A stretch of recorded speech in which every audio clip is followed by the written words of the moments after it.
Bonjour à tous, bienvenue à ce nouvel opus et ce nouveau webinaire dédié aux CFA et aux OFA sur le handicap et l'alternance. On est ravis d'être avec vous aujourd'hui. On a un beau programme aujourd'hui qui nous attend avec plusieurs intervenants comme d'habitude pour rythmer cette heure et demie. Et justement, concernant les modalités techniques, on est donc ensemble de 10h30 jusqu'à midi. On va avoir donc différents temps d'intervention. Et pour ce faire, on va prendre les questions également au fur et à mesure. Donc, vous avez dans le panneau de configuration de votre outil la possibilité de nous adresser des questions. Donc, si vous avez des interrogations sur la démarche accessibilité, sur l'outil qu'on va vous présenter ou la démonstration qui va vous être faite, n'hésitez pas à nous adresser les questions. Comme d'habitude, on va faire en sorte d'en traiter le maximum pendant le webinaire.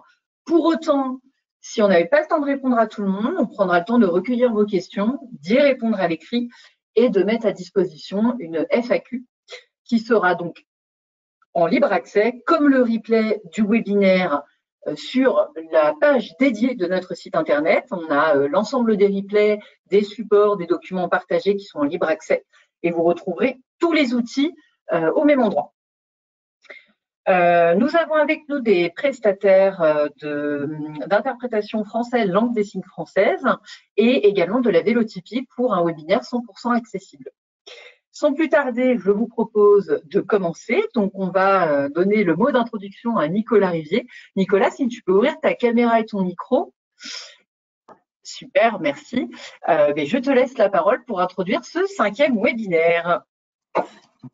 Merci Caroline et bonjour à tous. Ça nous fait très plaisir de vous avoir nombreux pour ce nouveau webinaire. On est dans une démarche qui tient à cœur à Atlas sur l'accompagnement et l'accès à nos métiers pour les personnes en situation de handicap sous toutes leurs formes. On en est sur une série qui est maintenant à son 5e épisode et on espère ne pas compter les saisons. En tout cas, aujourd'hui encore, on est sur une démarche de partenariat. On est engagé dessus. On remercie vraiment nos partenaires de la GFIP et notre partenaire de l'IGS qui va témoigner aujourd'hui parce que c'est vraiment la philosophie qu'on porte, c'est d'être un petit peu facilitateur pour partager ses expériences, partager ses outils et en tirer le meilleur au bénéfice de nos apprentis et de nos futurs salariés du périmètre d'Atlas. Par rapport à ça, on est dans cette logique de partenariat. On était aussi avec le CARIFOREF il y a moins de 10 jours. Voilà, il y a plusieurs initiatives. Nous, on fait en sorte de les relayer, de les pousser. On pense que voilà, il y a vraiment plein de choses qui peuvent être faites.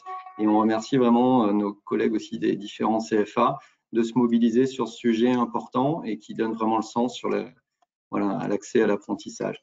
J'en profite pour un petit teasing sur un événement qu'Atlas organise le 19 octobre. Donc, retenez bien la date du 19 octobre matin, puisqu'on a un Atlas de tous les talents, un événement sur la valorisation, la présentation de l'accès à nos métiers pour les personnes en situation de handicap, via l'alternance, mais pas que, et plus généralement, voilà, pour valoriser toutes les perspectives que ça peut ouvrir pour des personnes qui sont en situation de handicap aujourd'hui et qui peuvent chercher un petit peu leur voie.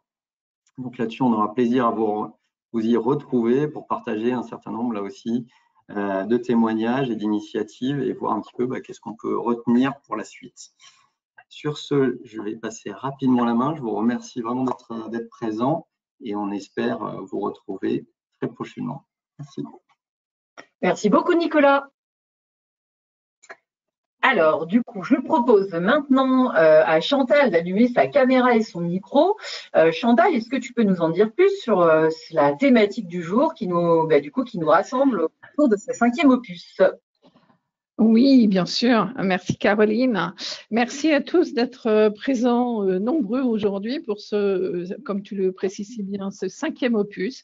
Nous sommes toujours dans la série handicap et alternance.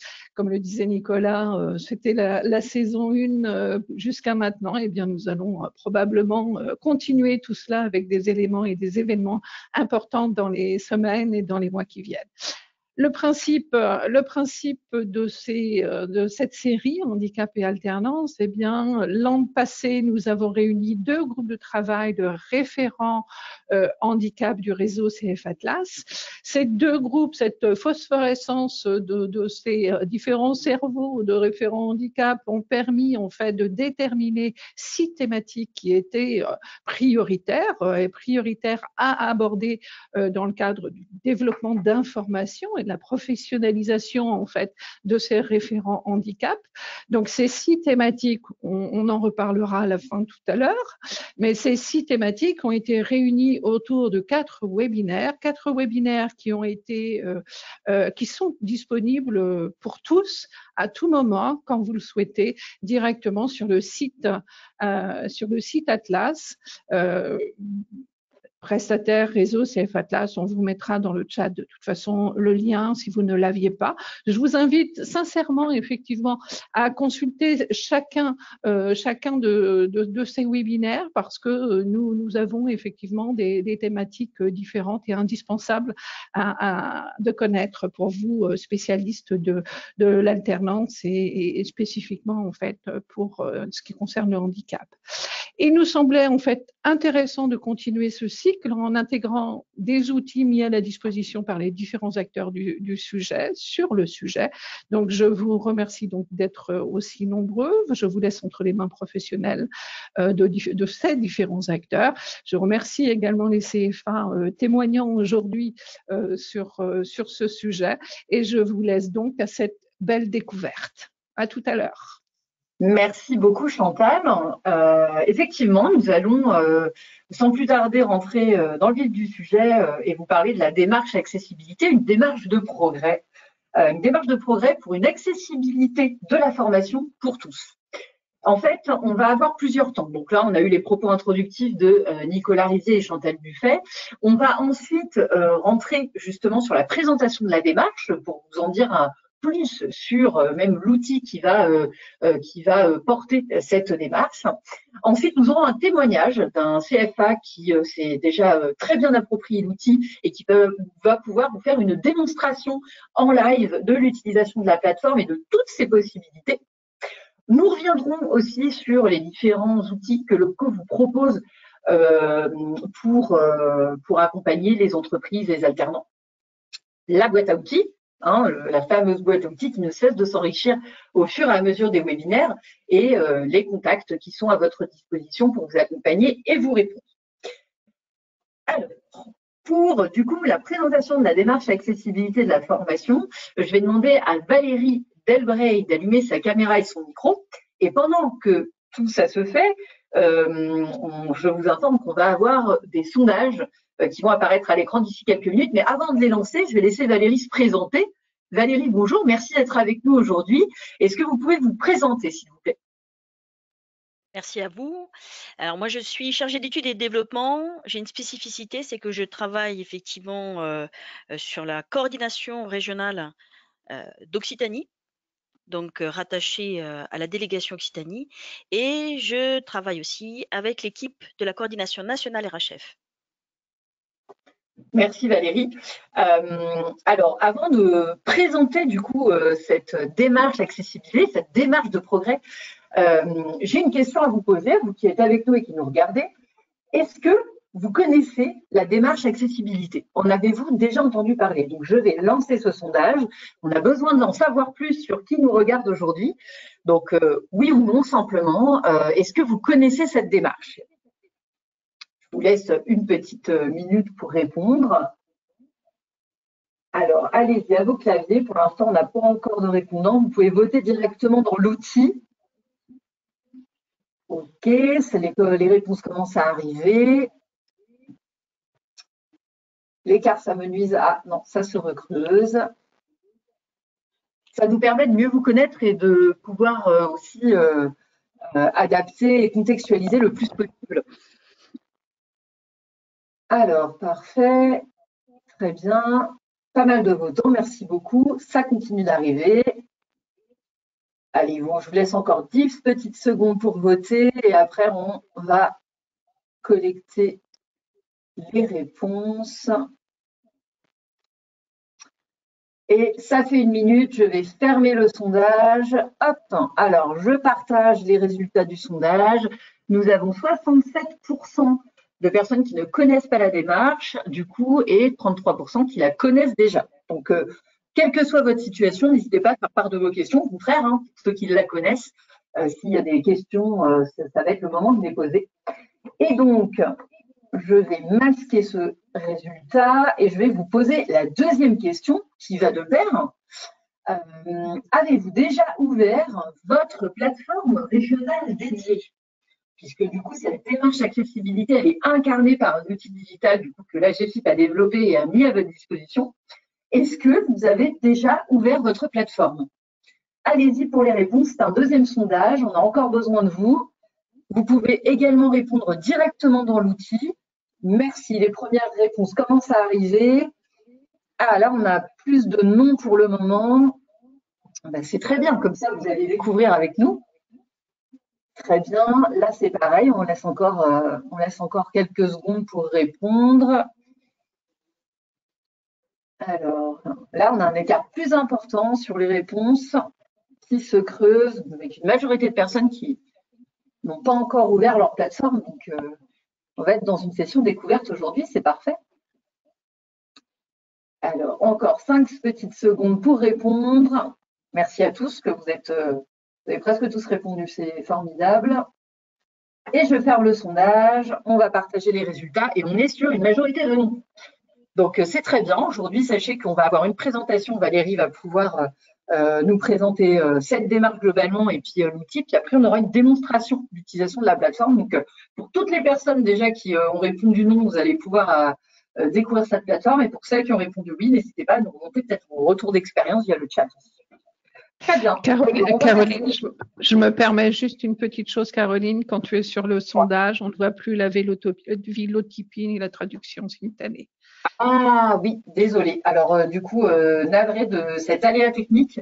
Donc, je disais, pour reprendre les propos, qu'on avait une majorité de personnes qui n'ont pas encore découvert ou n'y ont pas encore ouvert leurs accès sur la plateforme dédiée. Donc, comme on a une grande majorité de ces personnes, vous allez pouvoir découvrir aujourd'hui avec nous et grâce à la démonstration cet espace-là. Et pour celles qui connaissent déjà du coup la plateforme, je disais, profitez-en pour poser toutes vos questions.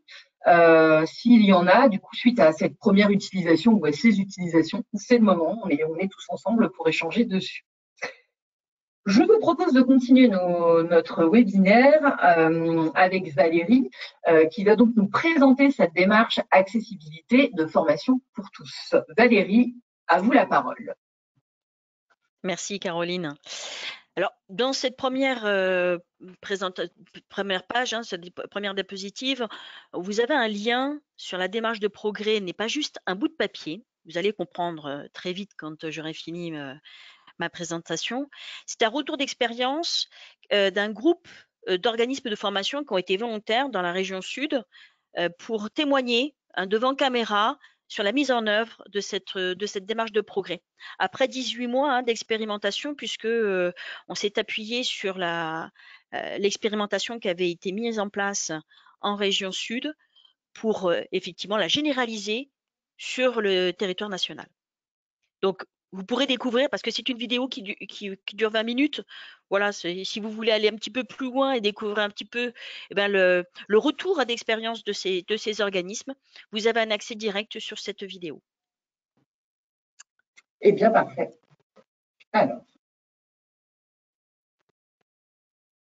Alors, moi, ce que je vous propose, c'est d'abord d'échanger sur la notion d'accessibilité. On peut passer, voilà. Alors, il faut savoir que le handicap, il survient quand une personne, dont certaines de ses capacités sont altérées ou se trouve dans un environnement qui est inadapté et qui la limite dans ses activités. Alors, la différence entre la compensation et l'accessibilité, la compensation, on est dans un droit individuel attaché à la personne. La compensation, on vient dans la compensation quand on va adapter l'environnement, et notamment l'environnement de la formation, dans le cas qui nous intéresse, l'environnement de la formation, pour lui permettre d'avoir un parcours et une réussite dans son parcours, en tous les cas. L'accessibilité, On est plus dans un devoir sociétal. L'accessibilité, moi j'ai pour habitude de dire que l'accessibilité rentre dans la RSE de l'entreprise, parce que vous êtes des organismes de formation, vous avez un statut d'organisme de formation, mais vous êtes une entreprise, quelle que soit votre taille.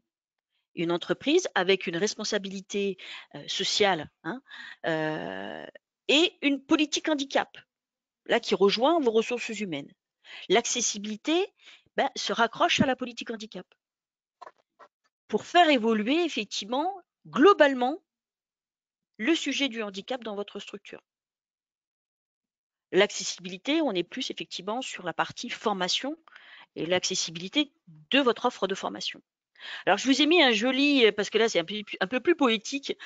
C'est un référent handicap de la région Occitanie dans le cadre d'une formation qui nous a dessiné, nous a offert ce joli message poétique et je voulais le partager avec vous. Hein. Quand une fleur ne fleurit pas, on corrige l'environnement dans lequel elle pousse, mais pas la fleur.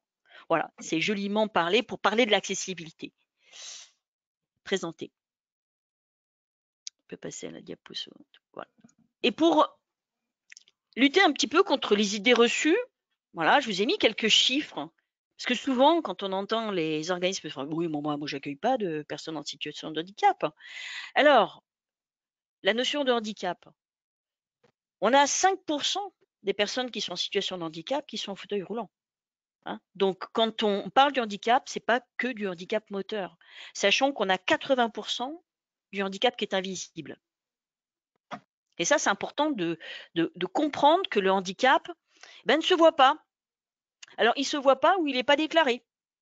Hein. On a des personnes qui, effectivement, peuvent avoir une reconnaissance de travailleur handicapé, et puis d'autres qui ne l'ont pas, mais qui se retrouvent en situation de handicap aussi. Et il faut savoir aussi que le handicap survient à l'âge adulte. Donc, après 15 ans, 16 ans. C'est pas toujours des handicaps de naissance. Et pour un dernier chiffre, on a 15% des embauches qui nécessitent un aménagement de poste. Donc parfois, c'est des questions de rythme, hein, c'est pas que des aménagements techniques. Voilà, c'est parfois des aménagements de rythme parce que c'est des personnes qui se fatiguent beaucoup. Voilà, donc c'est ce qu'il faut prendre en compte quand on parle d'environnement, hein, c'est ce qu'il faut prendre en compte dans les aménagements. Donc ça n'a pas forcément de coût, c'est ça qu'il faut retenir.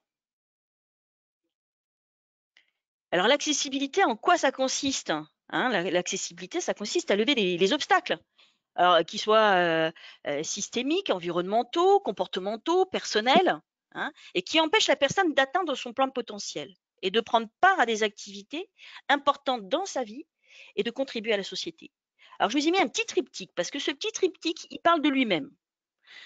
Dans la première photo, on est dans une égalité simple, c'est-à-dire qu'effectivement, même traitement pour tout le monde, on a mis une petite caisse pour l'ensemble des personnages pour qu'ils puissent effectivement voir le match.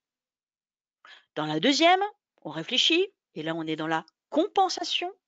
C'est-à-dire que le petit personnage, on lui offre un petit peu plus de caisse pour pouvoir voir le match un petit peu mieux. Et puis le plus grand, on a pris celui du plus grand pour adapter la situation du plus petit.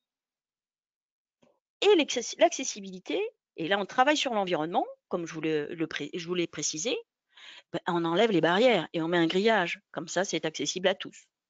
Voilà la notion de l'accessibilité pour tous. Et c'est vrai que ce triptyque parle de lui-même. Donc, je pense que l'exercice, vous l'avez déjà fait et vous avez bien compris. Alors, les organismes de formation ont des obligations en matière d'accessibilité. Hein. L'accessibilité d'un organisme de formation, hein, c'est de contribuer à l'ensemble des moyens, qu'ils soient matériels ou humains, hein, pour mettre en œuvre, pour permettre à tous, et notamment bien sûr les personnes en situation de handicap, de bénéficier pleinement des actions de formation, de l'offre de formation. Alors, le principe, il y a eu la loi de 2005, la loi handicap de 2005, hein, qui prône une égalité de traitement vis-à-vis des personnes en situation de handicap. Et puis, bien sûr, celle que vous connaissez tous, parce qu'elle vous touche et vous a touché de très près, c'est la loi Avenir professionnel de 2018, qui a introduit la démarche de certification nationale qualité. Et dans cette certification, bien entendu, l'accessibilité traverse le référentiel et a des indicateurs spécifiques sur ce sujet-là. Pour finir un petit peu sur cette introduction, les obligations des organismes, allez-y Caroline, les organismes de formation ont une obligation de tenir compte des contraintes particulières des personnes en situation de handicap ou présentant des troubles de santé invalidantes en adaptant les formations dispensées. C'est une obligation aujourd'hui. Alors qui est rappelée à travers… D'ailleurs, ça répond dans le chat, excusez-moi Valérie, où justement une personne demandait est-ce que les obligations dont on parle sont aussi pour les organismes de formation. Donc ça répond à la question. Tout à fait. C'est une obligation de tous les EF de France. Et bon, quand on ne prend pas en compte ces adaptations pour les personnes qui sont en situation de handicap, eh ben on arrive, quand on ne les prend pas en compte, eh ben on arrive à être dans une discrimination par rapport à l'accès à la formation pour tous. Voilà, bon, c'est une petite introduction parce que c'est important de savoir de quoi on parle. Ce que je vous propose là, c'est rentrer un petit peu dans le vif du sujet. Donc, en 5 points, voilà, pourquoi s'engager dans la démarche de progrès? Vous décrit un petit peu les étapes essentielles et le cycle d'engagement. En 3, l'outil digitalisé, mais je laisserai la parole après dans une démonstration que fera l'IGS de Toulouse, donc à la fois Caroline et Cécile, pour vous montrer de manière très concrète cet outil digital. Donc, mais je vais en parler pour vous donner un petit peu les éléments essentiels pour bien comprendre la démo qui suivra. En point 4, donc la démarche continue de progrès. Et puis, ce qui va vous intéresser, et notamment pour valoriser votre démarche, c'est les éditions de 2 livrables. Alors, pourquoi s'engager dans la démarche de progrès? Quels sont ses objectifs? Bien entendu, vous l'avez compris, c'est favoriser l'inclusion des personnes en situation de handicap. C'est permettre un meilleur accès de la formation pour tous, et puis sécuriser les parcours. Parce que quand on est dans des adaptations, quand on parle de compensation et d'adaptation technique, humaine, pédagogique, on sécurise forcément le parcours de l'apprenant en situation de handicap. Et donc, on évite effectivement les abandons derrière. Voilà les 3 objectifs. En termes d'enjeux, c'est s'engager dans la mise en œuvre d'une démarche qui se veut opérationnelle. Et j'insiste sur l'opérationnel parce que vous allez voir, vous avez un outil, donc ça va vous amener à réfléchir. Et d'une démarche opérationnelle sur une accessibilité généralisée, et on reviendra sur le généralisé dans la suite, donc sur toutes les actions que vous organisez, les actions de formation que vous organisez, que vous soyez en présentiel ou en distanciel. Et pas uniquement les formations qui sont financées par la GFIP, bien entendu.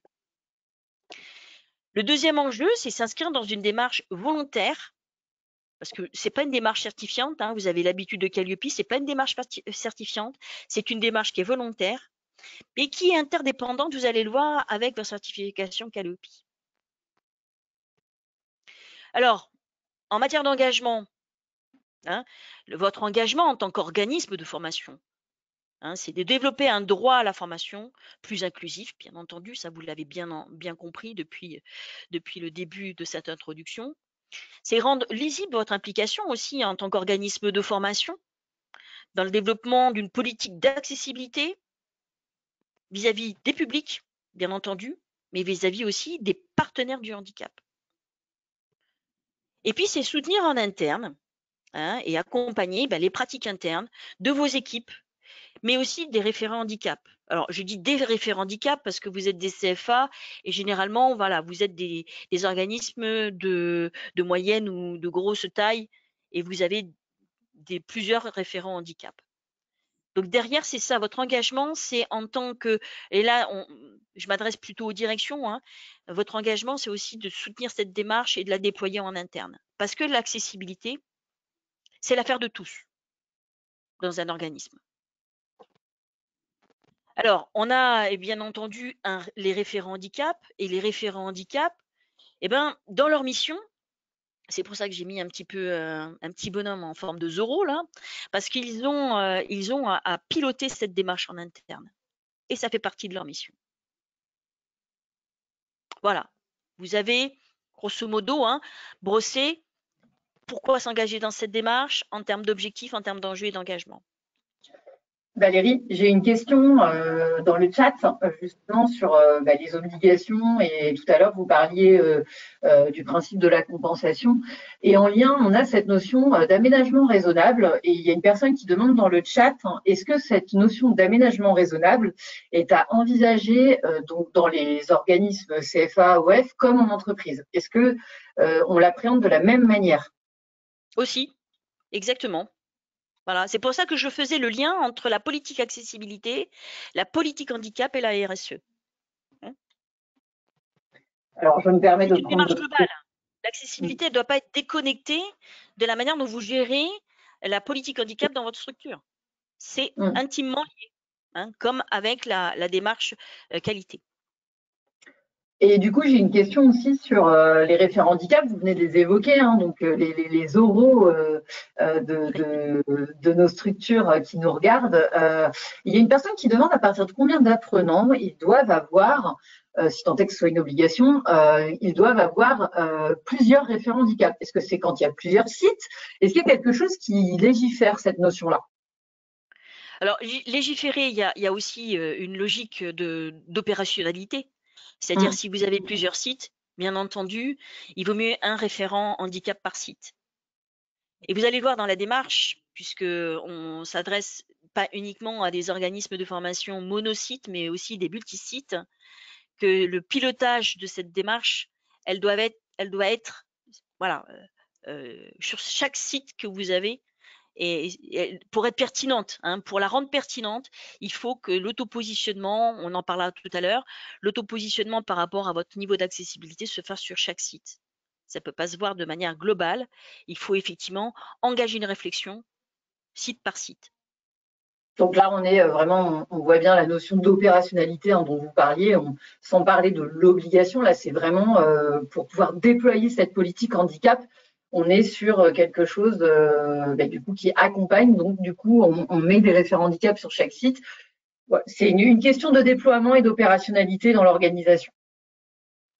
Oui, et puis d'accueil et d'accompagnement des personnes en situation de handicap. Le déploiement, quand on regarde la taille des régions aujourd'hui, le déploiement d'une démarche accessible à tous nécessite effectivement d'avoir un ancrage territorial. Et de toute manière, les CFA ont l'obligation d'avoir des référents handicap. Je vous rappelle Calliope. Parfait. Alors pour quel engagement? C'est un engagement qui se veut pluriannuel parce que bien entendu, quand vous ferez votre autopositionnement, c'est une démarche pas à pas, donc une démarche pluriannuelle. C'est une démarche que vous engagez sur l'ensemble de vos sites. Donc on revient sur la notion de multisite. Tous les sites où vous organisez de la formation, y compris les sites virtuels. On prend en compte le distanciel aujourd'hui dans l'accessibilité, comme aujourd'hui. La vélotypie, le sous-titrage, c'est des choses qui sont très importantes. Il n'y a pas que ça. Voilà. Donc réfléchir globalement sur le distanciel, comment rendre son offre de formation accessible en distanciel. Toutes les actions de formation professionnelle, que ce soit pour vous l'apprentissage, mais aussi la formation continue. Et quand on parle d'engagement, vous allez forcément vous engager en signant une charte d'engagement. Une charte d'engagement que vous pouvez, vous allez voir, télécharger sur la plateforme dédiée, donc on en parlera tout à l'heure, qui vous permet effectivement de constituer vos groupes projets. Et on va en parler dans la suite de cette présentation. Alors, quelles sont les étapes essentielles? La première, c'est de constituer votre groupe projet en interne. Donc, un groupe projet par site, on entend. Le groupe projet, bien entendu, c'est avoir un membre de la direction, c'est avoir un référent handicap, Et puis après, vos équipes pédagogiques ou en fonction de votre organisation, peut-être, et vous allez le voir hein, quand sur la démo vont se présenter Caroline et Céline, vous allez voir qu'effectivement, ça peut être très large. Ça peut être aussi les personnes qui s'occupent de l'administratif ou ceux qui recrutent voilà, dans les CFA. Parce que quand je le disais, c'est l'affaire de tous. Si plus vous avez un groupe projet qui représente votre organisation, plus vous allez toucher et vous allez avoir les prismes hein, de l'ensemble des co-acteurs, des co-auteurs de cette démarche accessibilité. Ensuite, c'est auto-déclarer votre organisme sur la plateforme. Hein. Caroline vous a interrogé, est-ce que vous avez été visiter votre plateforme régionale? Parce qu'il faut savoir que cette plateforme est régionalisée. Hein, puisque les RHF aujourd'hui sont régionalisés. Donc, c'est une plateforme nationale qui a été déployée sur l'ensemble des régions de France. Donc, créez auto-déclarez votre organisme et ensuite créez les espaces membres sur la plateforme de l'ensemble des membres du groupe projet. C'est important parce que c'est un espace, c'est un compte, un espace dans lequel vous allez travailler collégialement. La deuxième étape, c'est de co-réaliser avec les membres du groupe projet l'auto-positionnement de votre niveau d'accessibilité de votre offre de formation. Donc, on va en parler tout à l'heure, hein, puisque vous êtes guidé quand même. Hein, vous avez l'auto-positionnement, vous allez voir, est très précis. Et ensuite, c'est signer votre charte d'engagement et de la déposer sur votre espace membre. Parce que cet espace membre vous permet de capitaliser aussi votre documentation ciblée sur l'accessibilité. La troisième étape, c'est de co-construire, puisque vous avez fait un auto-positionnement, c'est de co-construire avec les membres du coprojet votre plan annuel de progrès. On a dit une démarche pluriannuelle, une démarche pas à pas. Hein, donc, il faut viser l'amélioration hein, de différents items, à minima 2 items, et puis avancer pas à pas chaque année dans votre accessibilité.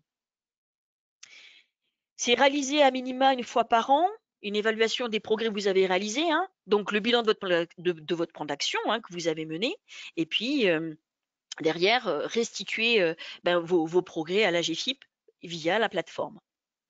C'est aussi organisé puisque vous aurez progressé d'année en année, c'est communiquer auprès des publics essentiellement, mais aussi des partenaires sur votre engagement, mais c'est aussi ce que vous avez réalisé. Qu'est-ce que vous avez bâti, qu'est-ce que vous avez co-construit et qui fonctionne aujourd'hui en matière d'accessibilité de la formation pour tous. Sur le cycle d'engagement, hein, vous voyez, alors vous avez une première année. La première année, c'est l'année où vous allez effectivement faire votre auto-positionnement et puis à la suite votre plan d'action. L'auto-positionnement, vous allez le voir, c'est assez conséquent. Hein. Vous avez l'habitude de faire du positionnement dans vos formations, et c'est la même chose. On va faire l'état des lieux hein, de votre niveau d'accessibilité. Donc, il n'y a pas de mauvais ou de bons organismes. C'est un état des lieux. On ne va pas plus loin. Donc, la première année, vous vous engagez.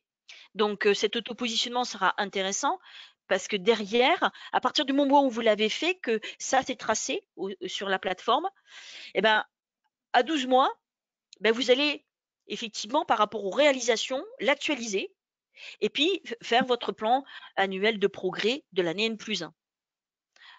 Pareil, au bout de l'année, au bout de 24 mois, refaire le bilan des réalisations, actualiser votre auto-positionnement et faire le plan d'action de l'année N+2, etc. et l'année N+3. Alors, on est parti sur un cycle de 3 ans parce que vous avez l'habitude, Calliope, c'est 3 ans. Mais voilà, on est dans un cycle de progrès. On n'est pas à 3 ans. On peut effectivement renouveler son engagement. Il n'y a pas de date. Il y a une date effectivement effective sur la charte d'engagement, mais il n'y a pas de délai.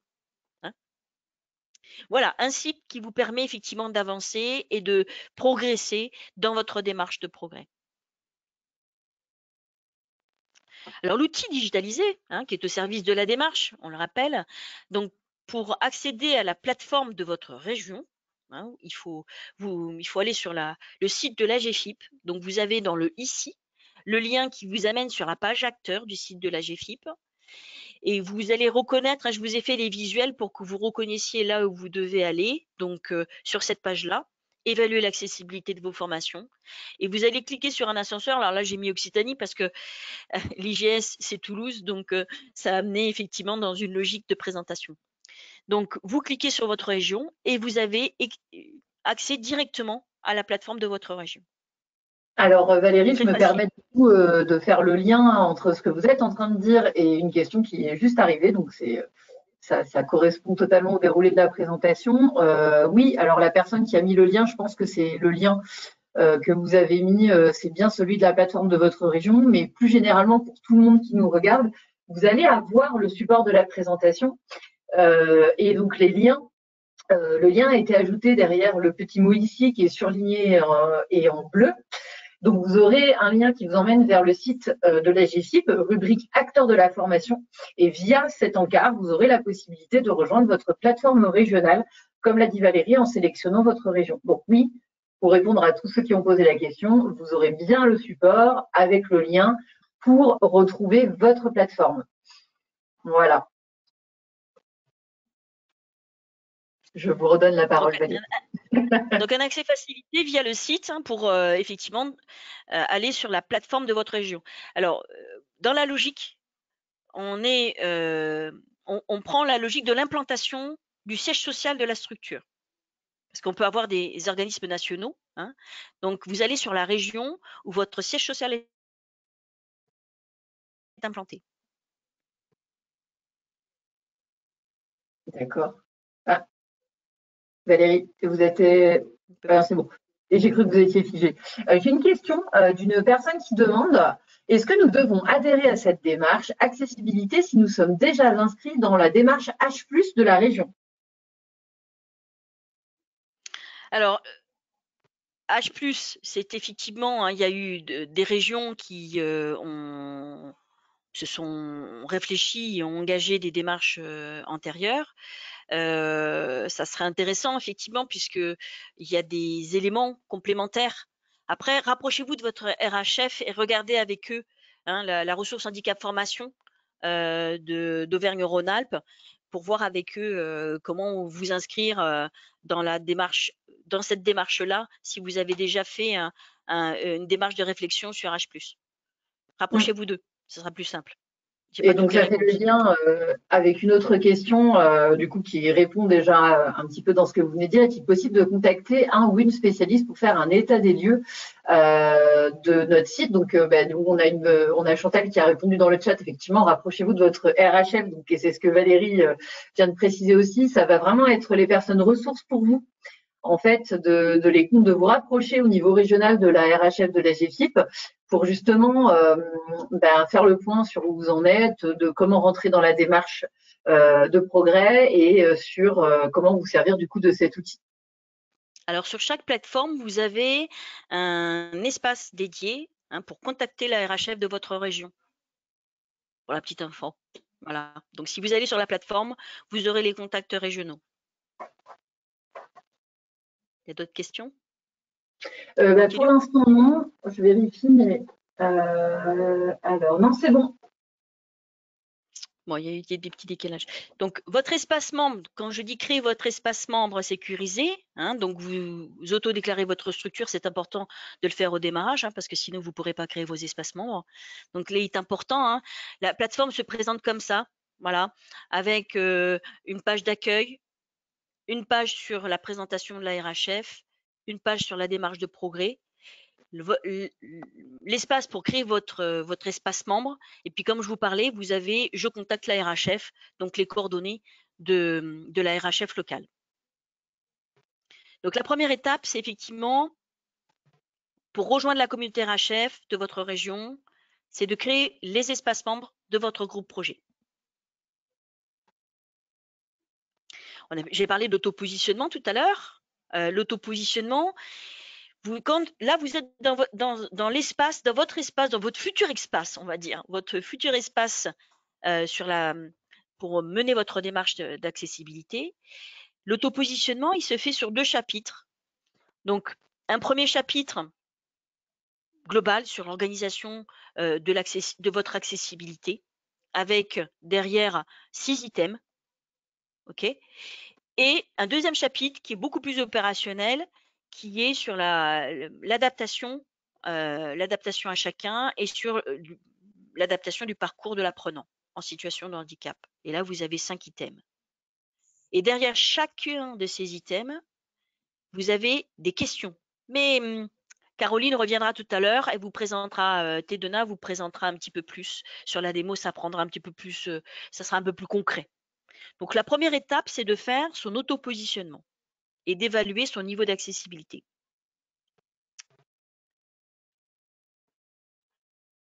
Je vous ai parlé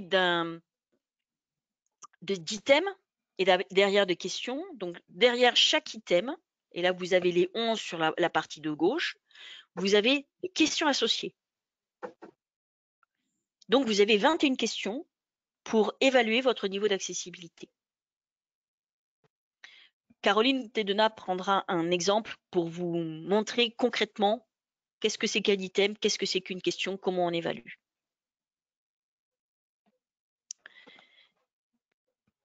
Pour vous aider à répondre à ces questions, il y a un espace ressources qui est en bleu, mais il y a aussi une déclinaison de bonnes pratiques.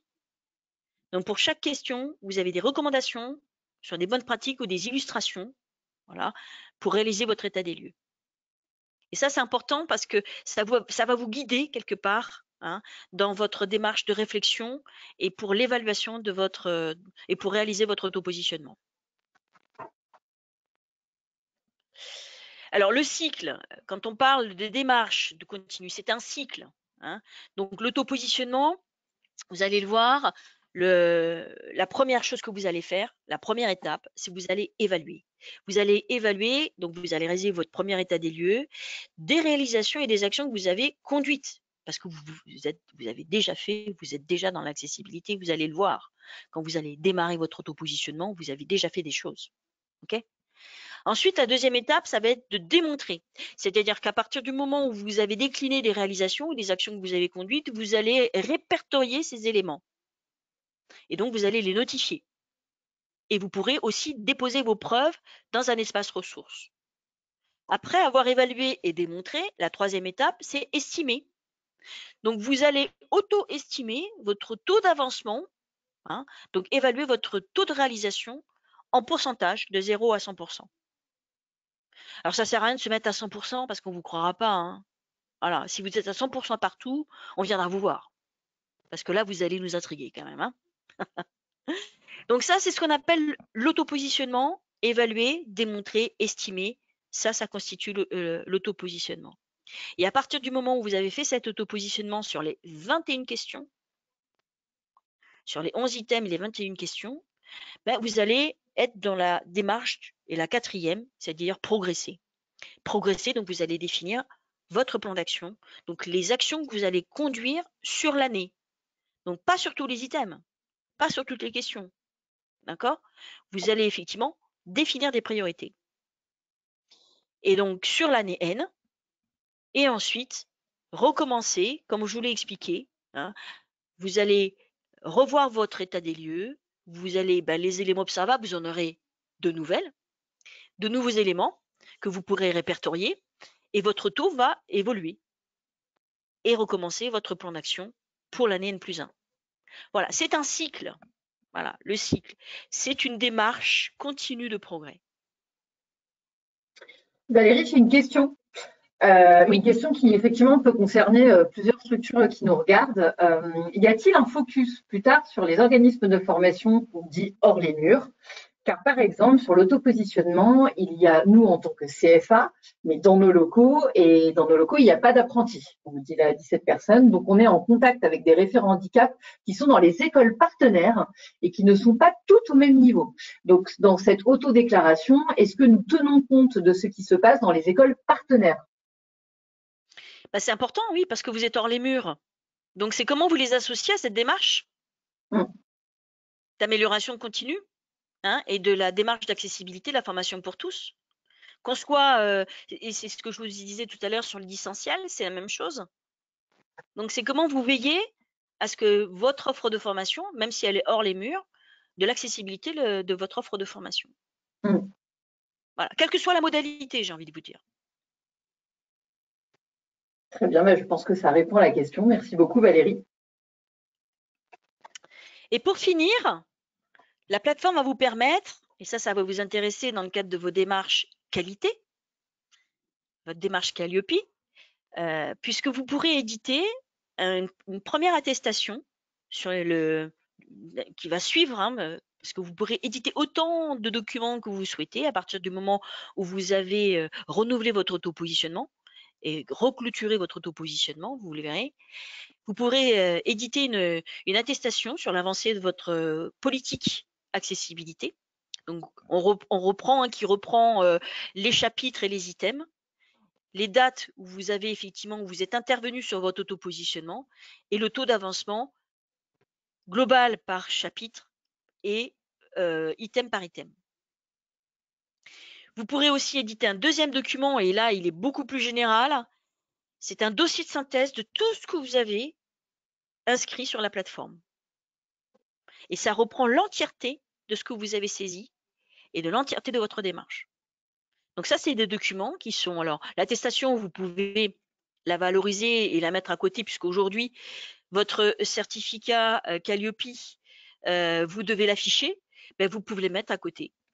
Tout simplement, cette attestation de suivi, ça vous permet effectivement de valoriser votre démarche accessibilité. Le dossier, ça peut être valorisé dans le cadre de votre audit de surveillance, parce que je pense que là, vous êtes dans des phases d'audit de surveillance auprès de vos auditeurs.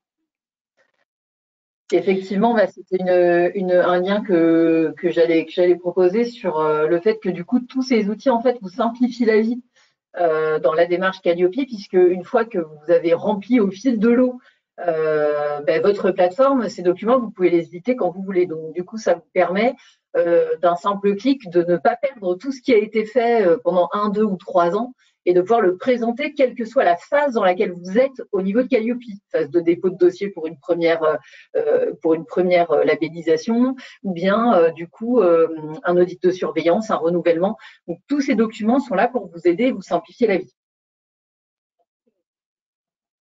Alors, vous pouvez éditer et l'historique restera sur la plateforme. Vous pouvez éditer autant de documents à partir du moment où vous avez effectivement agi sur votre auto-positionnement. Donc, vous avez le traçage aussi de votre démarche de progrès, puisque ces documents sont datés. Tout à fait. Alors, pour l'instant, voilà pour la présentation. Pardon. Très bien, Valérie, merci beaucoup. Là, j'étais en train de vérifier le chat. Nous n'avons pas d'autres questions. Pour autant, Valérie restera avec nous pendant le reste du webinaire. Donc, si vous avez d'autres questions qui viennent, même suite à la phase de démonstration dans laquelle nous allons passer maintenant, n'hésitez pas à nous les partager pour qu'on puisse les remonter à nos différents intervenants. Merci Valérie pour cette présentation et ces éléments très riches et qui permettent de bien présenter cette démarche. On va maintenant passer du coup à la démonstration de l'utilisation de la plateforme. Je vais demander du coup à notre CFA témoignant aujourd'hui, le groupe IGS, de du coup se connecter, d'ouvrir caméra et micro. Et donc, on va accueillir mesdames Caroline Telena et Céline Ménez avec nous. Bonjour à toutes les deux. Merci infiniment d'être avec nous pour la démonstration qui va suivre. Voilà, on a eu le transfert d'écran. Déjà, pouvez-vous brièvement vous présenter? On reviendra sur votre rôle plus précisément ensuite. Mais déjà, est-ce que vous pouvez vous présenter toutes les deux, s'il vous plaît?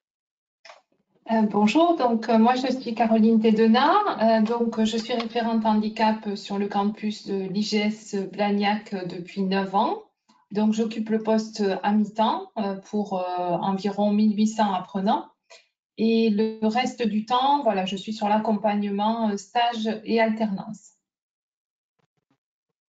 Très bien, merci. Céline, allez-y. Donc bonjour, je suis Céline Ménez. Jusqu'à présent, j'avais 2 casquettes. J'étais assistante pédagogique pour l'école des ressources humaines à l'école IGSRH et également assistante de direction pour le campus. Et depuis la rentrée, je suis assistante de direction à plein temps et je gère tout un tas de missions transverses pour toutes les écoles du campus de Toulouse. Très bien, merci beaucoup. On reviendra plus précisément sur votre engagement dans la démarche par la suite. Mais déjà, peut-être quelques chiffres pour qu'on comprenne un petit peu la structure. Est-ce que vous pouvez nous présenter un peu votre campus et nous donner quelques chiffres clés pour qu'on se fasse une idée? Oui, alors donc le groupe IGS compte 3 campus en France, donc Paris, Lyon et Toulouse.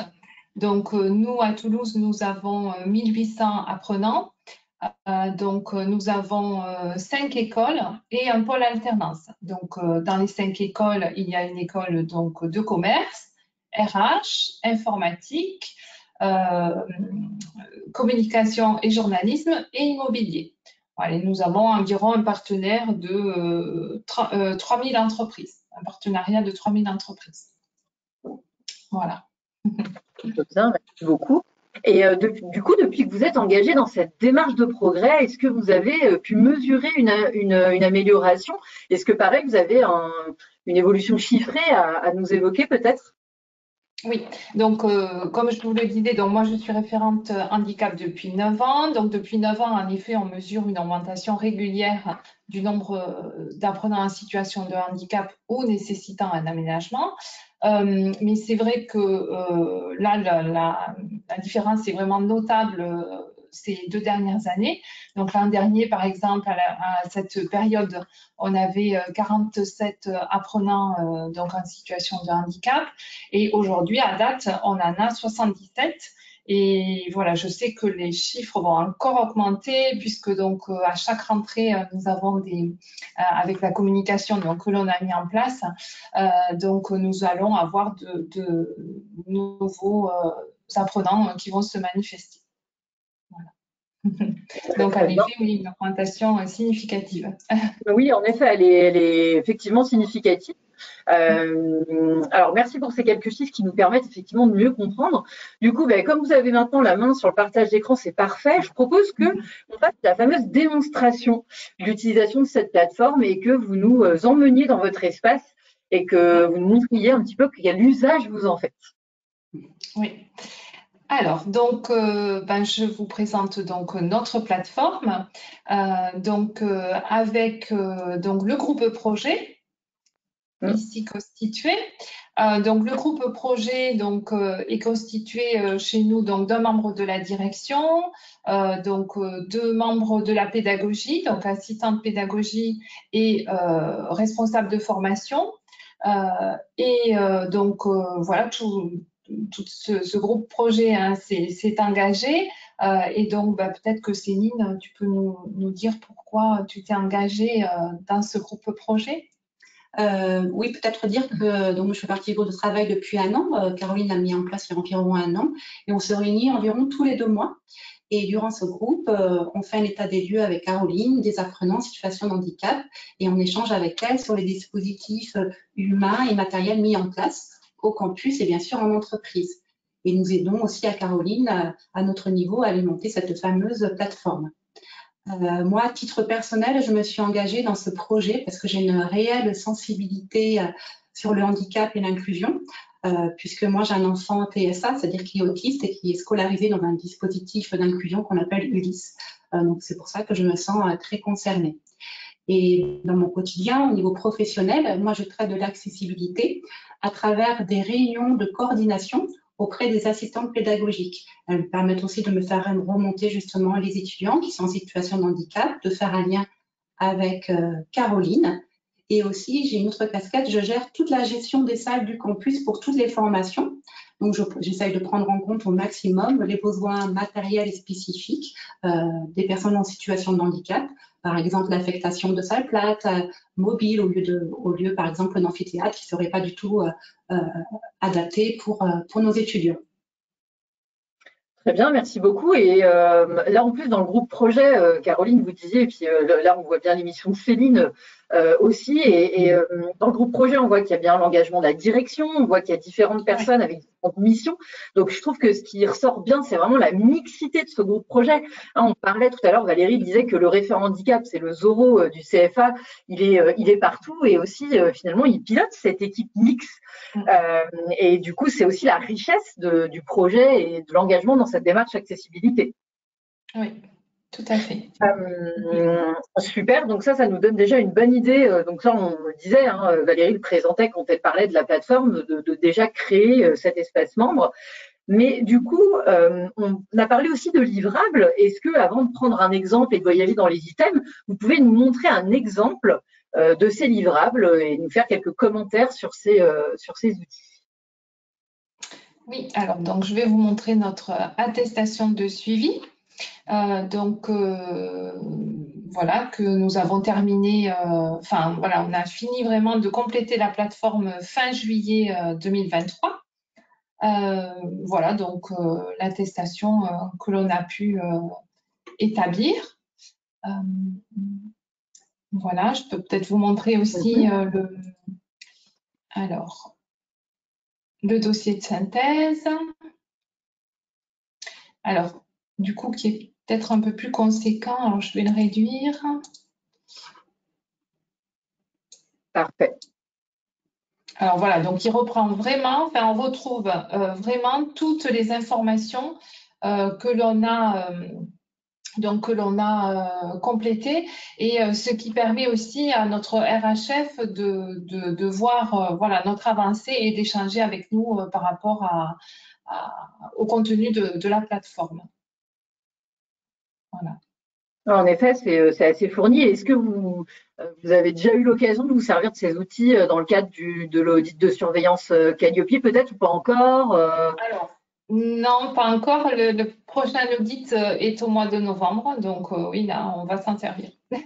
D'accord, super. Bon, bah, très bien, ça en effet de bons outils pour accompagner cet audit. Ouais. Bah, très bien, merci du coup pour nous avoir montré ces documents. Est-ce que vous pouviez présenter un item ou même plusieurs qui pour vous sont représentatifs afin qu'on se représente bien du coup ce système d'items et de questions, ce serait lequel par exemple? Alors, ben, j'ai choisi de vous présenter par exemple donc la communication externe. Alors, donc comme le disait Madame Delbrey, hein, donc voilà, il y a les ressources. Et également les bonnes pratiques, ce qui nous a aidé pour compléter la plateforme, voilà, parce qu'elle nous donne des exemples de ce qui est attendu et auxquels on ne pense pas forcément quand on complète. Donc au niveau de la communication, donc en fait dans les réalisations actions conduites, on doit vraiment détailler le contenu de tout ce qui existe en fait au niveau alors ici la communication externe, donc dans le cadre de la charte. Alors donc on a détaillé, hein, voilà, donc au niveau des différents publics, donc lors des salons, voilà les kakémonos, les flyers, au niveau des journées portes ouvertes. Donc, on intègre hein, donc des présentations PowerPoint où donc on présente enfin, voilà, la mission en IGS. Voilà, donc également lors des rendez-vous entreprises, pour les réseaux sociaux, hein, donc des posts qui sont effectués avec donc la mission en IGS. Voilà, donc sur les sites, donc comme je vous ai dit hein, tout à l'heure quand je vous ai présenté le campus de Toulouse, on a 5 écoles plus un pôle alternance. Donc du coup, on s'est aussi assuré que toutes les écoles avaient voilà, la même présentation pour présenter la mission en IGS du groupe. Voilà. Et ensuite, donc, il y a la partie éléments observables. Donc, dans cette partie éléments observables, donc, on a mis, voilà, brochure, flyer, kakémono, présentation PowerPoint, post réseaux sociaux, site web des écoles et du groupe.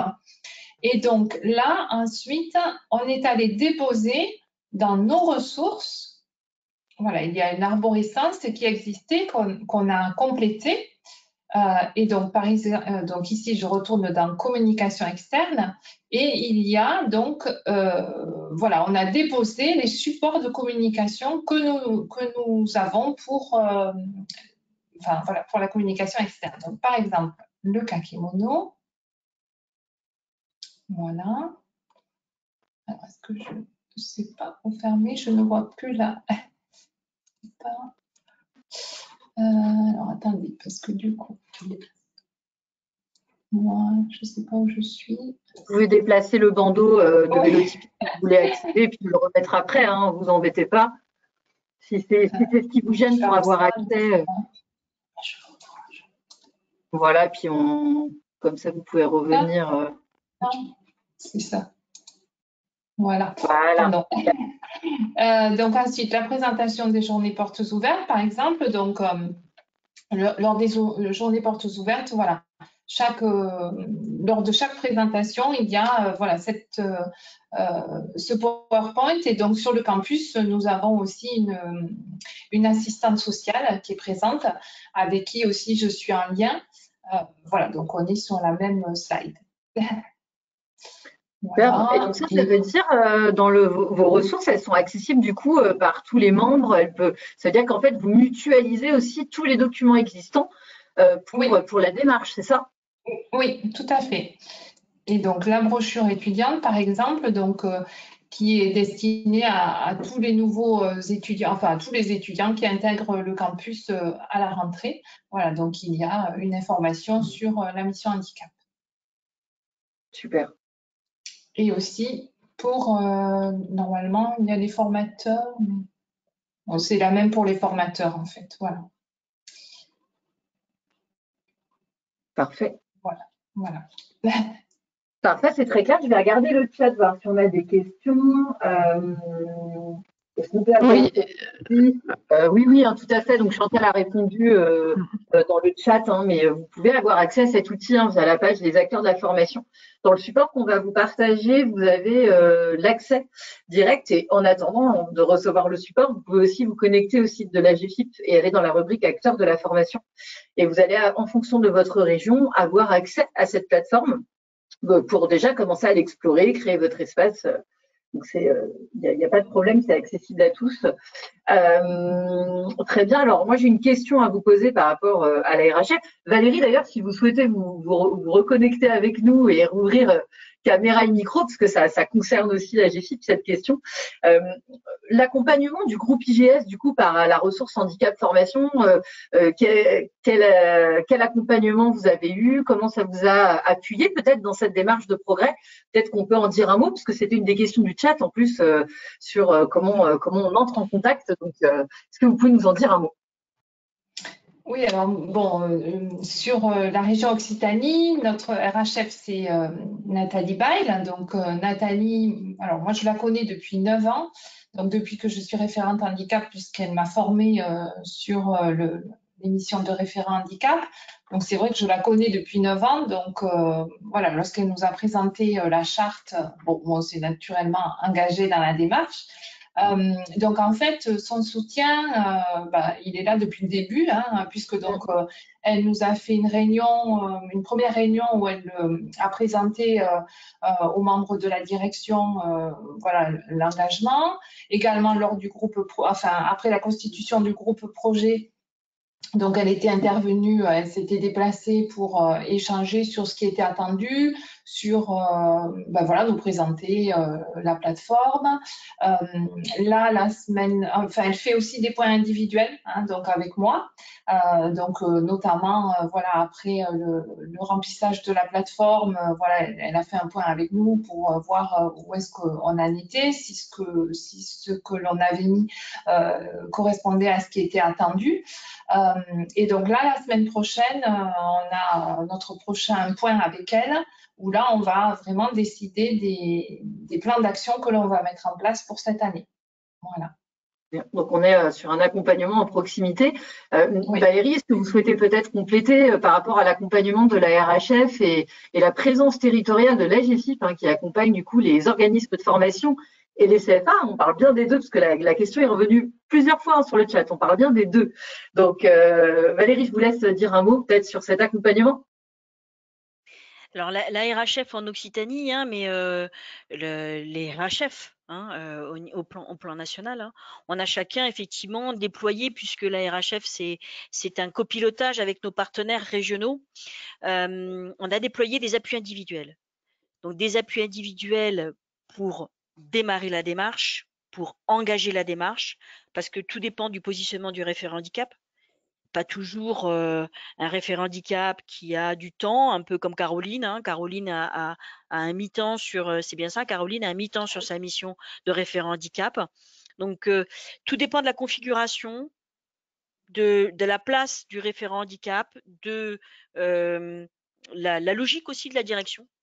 Parce que nous, en Occitanie, en tous les cas, ce qu'on fait, c'est qu'on met en place des réunions d'information auprès des directions, mais aussi des équipes globalement. Hein. On ne fait pas de restrictions au niveau de ces réunions d'information qu'on organise tout au long de l'année. Et tous ceux qui s'inscrivent sur la plateforme sont invités à une réunion d'information de toute manière.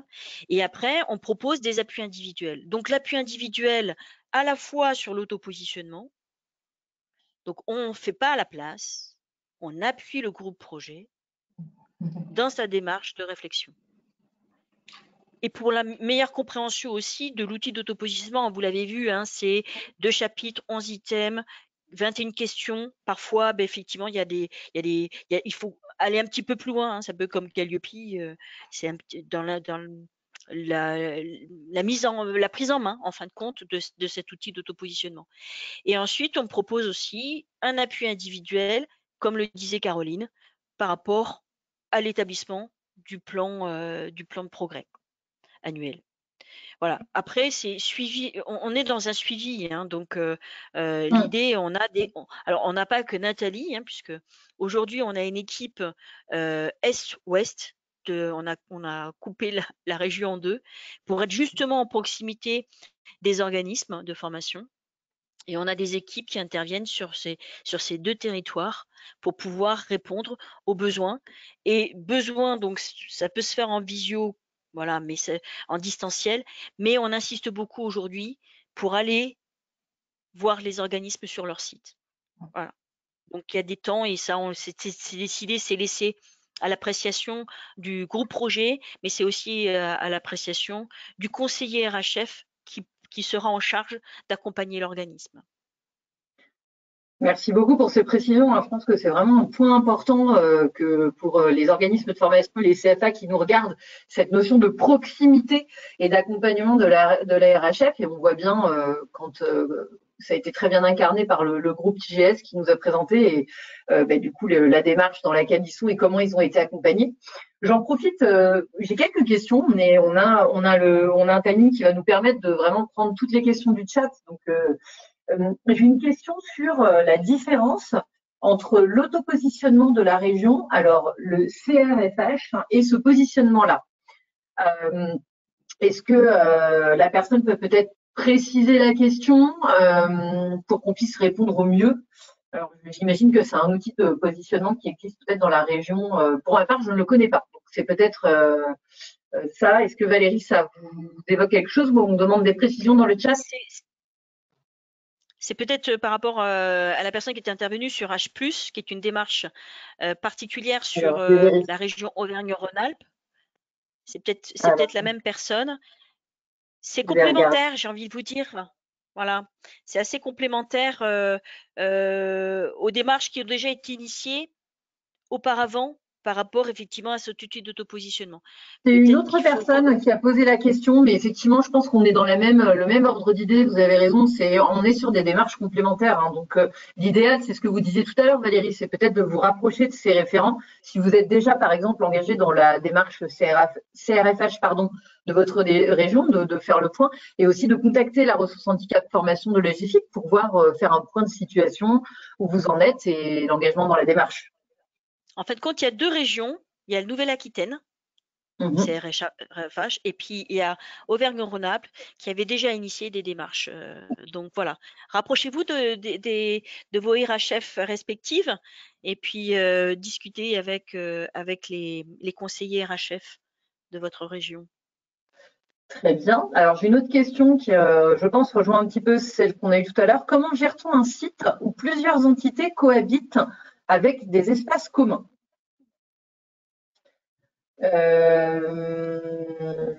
Alors, vous voulez dire en termes d'accueil présentiel?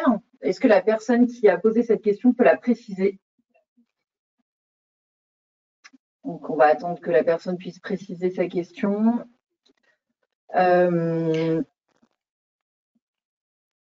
Alors, j'ai une autre question sur la Alors, communication. Oui. Juste pour peut-être répondre à cette personne, la difficulté, c'est qu'on ne peut pas normer puisque vous êtes tous singuliers. Voilà. Donc, vous avez des organisations, vous avez des fonctionnements qui sont particuliers. Donc, venez vers les RHF pour discuter de votre structuration pour qu'effectivement cet engagement puisse être adapté. Voilà, c'est ce que j'ai envie de vous dire. Moi, effectivement, quand en Occitanie, on a des organismes qui sont sur 28 sites, organisés sur 28 sites, on réfléchit ensemble. Hein. Donc, réfléchissez avec les conseillers RHF de votre région pour voir comment vous pouvez effectivement déployer cette démarche au sein de votre structure. Tout à fait. Après, si jamais vous voulez apporter une précision, mais je pense que du coup Valérie a dû vous répondre, mais si jamais vous voulez apporter une précision, n'hésitez pas. Je suis sur le chat.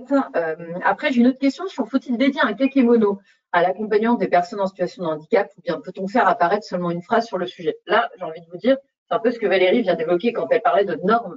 On ne va pas pouvoir normer toutes les démarches et tous les outils que vous allez proposer. L'idée étant, dans votre démarche accessibilité, de mutualiser vos ressources et de les mettre à disposition dans un espace commun. Après que vous ayez un kakémono, que vous ayez un flyer ou d'autres supports de communication, importe peu finalement, tant que vous détaillez la façon dont vous communiquez sur le handicap. C'est ça qu'il faut retenir. Je laisse du coup éventuellement Valérie compléter, mais je pense que voilà, vous êtes libre, il n'y a pas de normes sur le sujet. L'idée étant de faire passer le message quand vous allez sur des événements ou que vous vous adressez aux alternants, que du coup vous êtes en capacité d'accueillir des personnes en situation de handicap dans vos zones, dans vos formations. Donc pareil, c'est une question qui revient souvent et on y a déjà répondu, mais je le reprécise parce qu'en plus, j'en profite, on a encore la plateforme à l'écran. Pour contacter la RHF et avoir un appui individualisé, vous pouvez, via votre espace, la plateforme, vous l'avez en haut à droite, la petite enveloppe « Je contacte la RHF ». Donc là, vraiment, cette plateforme vous facilite la vie pour tout. Vous avez un accès direct selon votre région et vous avez la possibilité de les contacter directement. Caroline, si vous pouvez lever le bandeau, lever le Tipeee. Ah oui, de la voit bien les. Voilà, merci. Voilà, parfait. Super, c'est parfait. Ah ben voilà, la personne avait répondu CRFH, pardon, c'est la Nouvelle-Aquitaine. Donc Valérie avait trouvé l'information aussi. Voilà. Donc la personne a précisé par rapport au multisite. Du coup, c'est une question à laquelle on a répondu un peu plus tôt. La personne parlait du coup de la mission de référent handicap. Est-ce que chaque entité doit avoir un référent handicap? Donc là encore, en fait, c'est ce qu'on détaillait un peu plus tôt. Tout est dans la notion d'opérationnalité et de pouvoir déployer votre politique handicap dans chaque site et chaque campus. Donc effectivement, pour des questions d'organisation et d'opérationnalité, il semble du coup logique d'avoir un référent handicap présent sur chaque entité. Alors après, tout ça, c'est à votre appréciation. Oui, parce voilà. qu'on peut avoir un site où vous avez un seul formateur, vous n'allez pas avoir un référent handicap avec un seul formateur. On peut avoir effectivement des référents handicap qui sont territorialisés. On le voit par département, par exemple. Moi, souvent, dans les chartes, j'adapte les chartes d'engagement et pour ne pas que ce soit, puisque on est dans une démarche inclusive, hein. On parle d'inclusion, mais on est dans une démarche inclusive. On ne va pas créer des process à côté. On est dedans. Voilà. Moi, j'aimerais aussi que Caroline, vous puissiez exprimer comment vous avez appréhendé cette plateforme et surtout, est-ce que ça a été facilitant pour vous par rapport au groupe projet? Oui, après ça s'est fait petit à petit puisque donc nous avant on avait donc la plateforme on l'a eu je crois au printemps ou 1er mars. je sais Elle a plus. été mise en ligne au 1er mars. Oui, voilà, c'est ça. Donc auparavant on complétait des tableaux Excel, donc des grilles d'autopositionnement. Donc c'est vrai que là l'ergonomie est vraiment appréciable, enfin avec les exemples que l'on a, enfin voilà là c'est vraiment c'est beaucoup plus facile avec le groupe projet. Puis je trouve que ça engage, enfin voilà on a tout sur un même sur une même plateforme, donc c'est vraiment facilitant et je trouve que voilà l'engagement est plus fort. Parfait. Alors, on arrive, je pense, au bout des questions, même sur le chat. Caroline, Oui. c'est Chantal. Moi, j'aurais juste une question pour IGS et sur la praticité en fait de la plateforme. Comment, enfin, j'imagine que dans cette présentation et dans chaque item de la plateforme, vous avez les liens avec les alternants ou les apprenants, quels qu'ils soient. Et comment vous les mettez en œuvre? Comment vous leur avez fait connaître cette plateforme? Ou est-ce qu'elle est réservée simplement à ce groupe de travail? Est-ce qu'elle est utile pour les apprenants ou est-ce que c'est vraiment un process méthodologique pour vous? Alors, pour le moment, c'est un process pour nous, donc le groupe projet, mais aussi pour compléter cette plateforme, hein, on a fait appel, par exemple, à des personnes spécialisées, par exemple, dans l'accessibilité numérique, voilà, pour nous aider à compléter cette démarche de progrès. Donc, voilà, elle est dédiée au groupe projet pour le moment, même si on a sollicité d'autres personnes sur le campus pour nous aider. Mais voilà, pour le moment, elle n'est pas dédiée D'accord. aux apprenants. Merci. C'est une plateforme qui est dédiée aux organismes. Donc, c'est une plateforme qui est au service de la démarche de progrès. Donc, pour les organismes de formation. Très bien, merci beaucoup pour ces réponses et tous ces éléments. On est à jour sur le chat, donc Ouais. le monde a répondu à tout. Oui, toutes les réponses ont été données. On va repréciser une nouvelle fois que tous les contenus seront tous les contenus seront mis à disposition. Ah, une nouvelle question, effectivement. On a une nouvelle question qui est arrivée. Si cela est possible, peut-on savoir combien d'heures de travail a nécessité le travail avec le groupe projet pour réaliser cet auto-positionnement? Alors, approximativement, hein, évidemment, pour qu'on puisse représenter combien de réunions et à quelle fréquence environ, à titre indicatif, bien sûr, mais qu'on puisse un peu se représenter tout ce travail que vous avez fait, qui est conséquent, on le voit bien apparaître sur la plateforme. Ça vous a pris combien de temps? Est-ce que vous avez des chiffres un peu à nous donner là-dessus? C'est difficile. Après, on se réunit une fois tous les 2 mois. Donc après, comme je le disais, nous, en Occitanie, on avait complété donc avec la grille d'autopositionnement qui était sur Excel. Donc c'est vrai qu'on a fait un transfert de données vers cette plateforme, pour lequel on a beaucoup plus explicité ce que l'on faisait. Donc c'est difficile de dire en heure, mais voilà, tous les 2 mois, depuis depuis 1 an, vraiment pour tout balayer et se rendre compte aussi de tout ce que l'on fait en fait, mais que l'on ne pose pas forcément à plat. Donc, en nombre d'heures, c'est difficile à dire, mais voilà, une réunion d'1 heure et demie tous les 2 mois, le groupe projet, depuis, allez, 1 an. Allez, on va dire ça. Alors, pour répondre à cette question, moi, j'ai envie de rajouter par rapport à ce que dit Caroline, tout dépend de votre état des lieux et de ce que vous avez déjà conduit. Voilà, les éléments que vous avez déjà. Peut-être que vous partez de 0 ou peut-être que vous partez de 60%. Et ça dépend de ce que vous avez déjà mis en place au sein de votre structure. Donc, il n'y a pas de, on peut pas en moyenne. Il n'y a pas de moyenne. On ne peut pas vous fournir de moyenne sur cet investissement. Moi, ce que je vous engage, c'est d'aller créer auto-déclarer votre structure, de créer votre espace membre, et comme ça, vous aurez une idée très concrète de derrière, qu'est-ce que c'est comme référentiel? Qu'est-ce qu'on vous demande? Comment vous êtes accompagné? Voilà, parce que c'est quand même un outil qui est aujourd'hui assez ludique, hein. Caroline, Céline peuvent en témoigner. Oui. Il y a quand même une facilité pour pouvoir faire cet état des lieux. Et on travaille encore pour améliorer, hein, donner des exemples. Les ressources, on va y travailler. Donc plus on avance sur cet outil qui est une première version, hein, il faut le dire, parce que Caroline le précisait, au départ, on était sur un fichier Excel, on est arrivé sur un outil qui est quand même un petit peu plus facilitant pour s'engager dans cette démarche. Très bien, et je pense que ça répond à la question. Merci beaucoup. Merci en tout cas pour ces éléments très riches et cette démonstration qui permet de vraiment mieux se rendre compte de comment on peut travailler avec cette plateforme et du bénéfice que ça a eu pour votre structure. Je propose du coup, si Claire-Marie, notre support technique, veut bien me repasser la main sur la présentation.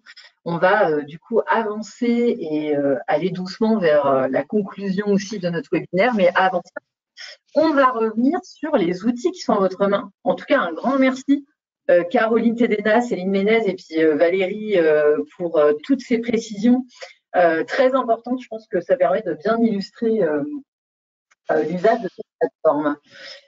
Alors, voilà. Je vais me remettre plein écran pour que vous puissiez voir correctement. Voilà. Du coup, suite à ces témoignages, à cette démonstration, on souhaitait revenir rapidement sur les outils que vous connaissez certainement déjà, mais qui sont à votre main pour accompagner au mieux alternants, mais aussi entreprises que vous avez au quotidien sur le champ de l'alternance. On vous a remis l'ensemble du panorama des outils Atlas, notamment l'espace co-jogging, l'espace simulateur Atlas qui a connu de récentes évolutions et qui vous permet de du coup proposer des simulations de coûts ultra. Peut-être Chantal, souhaites-tu redire un mot sur les appels à projets CFA? Oui, les appels à projets, en fait, nos branches, en fait, savent l'importance, sont conscientes de l'importance des métiers qui sont représentés, en fait, et conscientes aussi de forts besoins de recrutement et de formation. Donc, elles ont mis en œuvre un certain nombre d'actions bien sûr, sur l'alternance, spécifiquement sur le handicap, la mobilité, vous le verrez sur le site. Mais à côté de cela, il y a aussi la nécessité, en fait, d'accompagner l'appui à l'investissement des CFA. Donc, depuis 2020, tous les ans, nous avons des appels à projets où la thématique principale nécessairement en fait de l'appel à projet à destination des CFA et OFA travaillant pour les branches Atlas, eh bien la thématique principale c'est bien sûr l'accompagnement des alternants, la continuité en fait de leur cycle de formation doit être je dirais, moderniser, accompagner, développer, etc. Et en matière d'innovation, on peut faire d'innovation pédagogique, on peut faire beaucoup de choses. Et nos branches ont souhaité, dans le cadre des appels à projets, en fait, appuyer, et ce sera d'autant plus vrai pour l'appel à projet qui sortira en janvier 2024, eh bien, appuyer sur la notion en fait d'accompagner en fait c'est toutes les personnes en situation de handicap et dans le cadre de l'inclusion.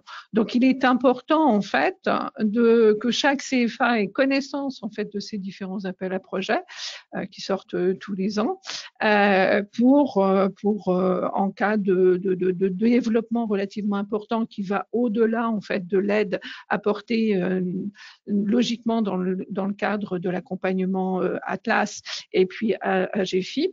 Donc, ce sont des fonds qui peuvent soutenir le développement sur ce champ de façon conséquente. Merci beaucoup Chantal. Et donc du coup, de façon globale sur cette slide, vous avez les outils qui peuvent vous accompagner, les financements que l'on a en fonction des branches sur les formations tuteurs et maîtres d'apprentissage. Toutes ces informations-là peuvent vous aider à renseigner aussi les entreprises que vous avez quotidiennement du coup en ligne. J'ajouterais une petite chose, excuse-moi. Oui. Et là, CFA et OFA, vous savez que vous pouvez également être accompagnés en fait par les développeurs de l'alternance qui sont sur les différents territoires. Donc, j'ajouterais en fait, si tu veux bien, Caroline, les coordonnées de chacun des développeurs en fait, de façon à ce que puissiez vous appuyer en fait sur ces ressources Atlas qui sont à la disposition des CFA et qui peuvent intervenir dans vos CFA à tout moment de l'année. Donc, n'hésitez pas. Très bien, merci beaucoup pour cette précision. En effet, ce sera fort utile. Un petit rappel qui du coup fait le lien aussi avec les différentes questions qu'on a eues dans le chat sur le sujet. Vous avez l'ensemble des replays, les supports de documentation de toute la série de webinaires qui est dédiée au handicap et à l'alternance. Donc là, le lien, vous l'avez sur la page, l'image est cliquable, vous aurez la présentation. Donc ça vous fait un lien direct vers notre espace dédié à vous. Et vous voyez qu'il y a chacune des thématiques en accès libre, ainsi que toute la documentation afférente. Alors, un petit zoom encore sur la boîte à outils. On vous a remis le guide à jour de l'AGFIP sur les différentes aides, qui peut toujours être un appui pour renseigner les entreprises et également aussi pour vous, organismes de formation et centres de formation pour apprentis, les différentes aides qui sont à votre main pour toujours œuvrer pour plus d'accessibilité. Là, on a enrichi cette boîte à outils avec un lien direct encore sur la page AGFIP dédiée aux acteurs de la formation. Donc, le deuxième lien ici vous emmène directement sur cet espace. Et on l'a dit tout à l'heure, cet espace vous permettra de rejoindre en fonction de votre région la plateforme dédiée.